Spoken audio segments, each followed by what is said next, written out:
I agree. Than the original American dream. I agree. For sure.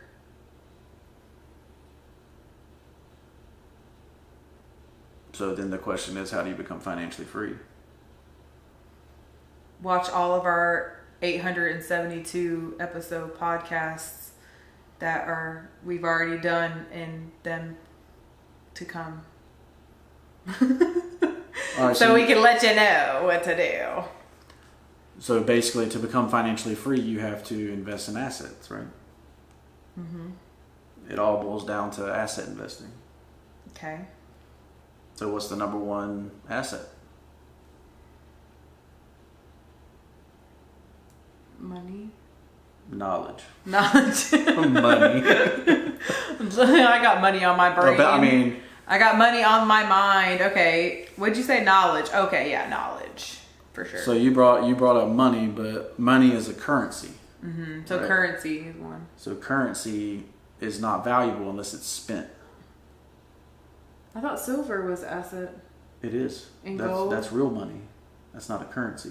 Oh, well, I meant money like that have real money. Silver and gold have intrinsic value. They're worth something without it being spent. Mm. Okay. I'll put it to you this way. So if there is a sunken ship with $1 million on it of cash, are you going to dive down and risk your life for that $1 million in cash? Probably. Probably not, right? No, probably. I say No, I'm not going to. What happens to the paper in the ocean? It disintegrates? It disintegrates, right? But so not why like would you dive for Well, look, it just depends on how long it's been down there. If it's only been down there like a minute, I'm going down there. Okay. But I'm going to send somebody that knows how to scuba dive down there because I'm not going down there. I'm going to send a scuba diver down there. I know plenty of them. So if they say this ship sunk in the 1600s and it was a Spanish ship full of gold. Oh, I'm diving. You're gonna risk your life for that gold? I probably still wouldn't risk my life. I would hire somebody to risk their life. Entrepreneur art. No. This is what we would do. We set up a dive center, and we'd have all these activities. We'd be like, look, we get paid from the divers coming in. Okay. To do a little trip. I see you, girl. And it'll be discover the fake gold trip. So it's going to be fake gold, and then the divers are going to come in and they're going to dive for it, and then however many gets the most gold coins, which are fake, wins a prize. But then they're going to give me all of the gold back because I'm going to say I need to do it for the next trip, for the future trips. Mm-hmm. You know what I mean?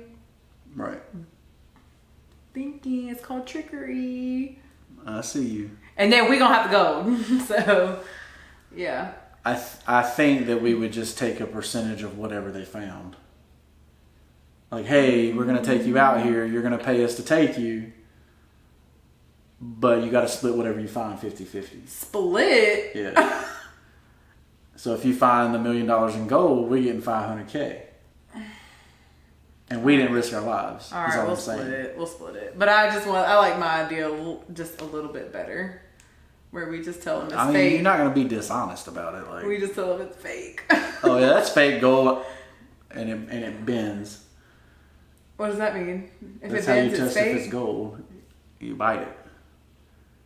Do you think those scuba people with their masks are going to bite the gold? I would.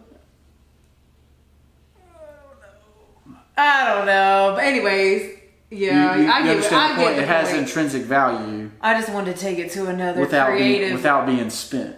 I just wanted to take it to another creative level. I got you. I bet you there are plenty ships out there, though. Like, not just to change the subject, but maybe that's an incentive for me to learn how to scuba dive. Matter of fact, that's what's scary right now in the market, is that gold is going back up. So usually that's bad. Usually a sign of a market crash is when gold sells off and then it starts spiking back up. When'd you hear that at? That's a sign of a incoming market crash. Where'd you hear that at? Where I don't remember. Recently? When I was reading about gold. Today? No. Oh, okay. Or where did I read that the gold was spiking? Yeah. I saw it on the market. I look at the market every day. Today you saw it? Yeah. Oh, that's not good. So, but Bitcoin and Ethereum are also spiking. So. All the way up. Dogecoin. Now I know it's not Dogecoin. Dogecoin. To the moon. So the pandemic definitely interrupted the American dream, right? Oh yeah. I mean, it changed everybody's perception, I think, of what's everything. What's the number one thing in the American dream? A job, right? A good job. Yeah. So that's the first thing the government did. Shut everybody down. Shut everybody down. But hey, if you were a cashier for $7.25 an hour, or you were being a window drive-through person, you know, you were risking your life for everybody else that was safe at home. So power to you guys. That's amazing. There are plenty of people that still stayed at those jobs during that time, which is wild to me. Like, you know, I appreciated them risking their lives so I could eat. Absolutely. You know, I mean, but that was just crazy to me because those aren't considered like great jobs. You know, they still kept their American dream, I guess. But well, people are about to find out. You know, right now people can't find people to work those jobs. Mm-hmm. Right? They're valuable. They've been talking trash about them for so many years about oh, that's not a good job, that's not really what you want to be, right, blah blah blah. But those are the people that came through, and then all of a sudden we needed now them. You can't find them. But Nobody needed wants them to work those jobs. We needed them in a time. Say the government was giving you an extra $600 a month to throw into the stock market and triple, right, in 2020. Yeah. So if people did that, they may never go back to work. But my point is that they. Hold on, I got thrown off. My point was that they were the ones that were sacrificing themselves and their health, and they were super valuable, and now even more super valuable because nobody wants to work those jobs. Yep. So they're going to definitely have to, you know, but then there's that fine line where people from college and who graduated college say that they shouldn't be paid the same amount as people that went to college and got a 4-year degree. But my thought is, why? Like, that's supply and demand. Like, if they need people to do those jobs, then they're going to pay more for them. Like, it only makes sense to me. If they're higher in demand, yeah. I mean, I'm not going to be bitter about it. I mean, because I don't want to work that job. That's hard. Those are hard, physically laborious jobs that I wouldn't want to work that. So I wouldn't mind them making $15 an hour to keep people there, I think. But yeah. I know that causes a lot more problems with like how much things are worth. Like all of our food's going to go up if they basically raise everybody's minimum wage. But I still think supply and demand for that kind of thing is the only. Well, I personally think they're going to try to blame it on increasing minimum wage when it's actually they have deflated our dollar. Not deflated. So it had nothing. They have inflated our dollar. So it really has nothing to do with them paying more money. More money. Oh. No.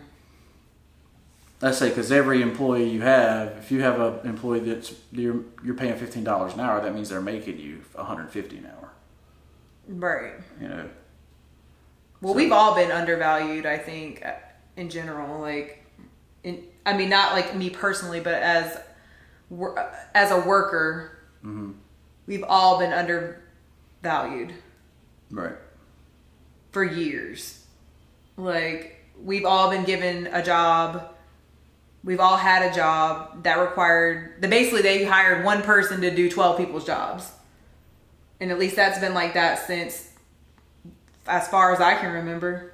I was 15. Yeah, so I was 15 being a manager, a housekeeper at the pool, saving people's lives, being a nurse. Like, you know what I'm saying? Like, nurse. Yeah, like if someone like cut themselves or something, I had to give them a Band-Aid. Right. You know what I mean? Like that's a lot of responsibility in one job for one person.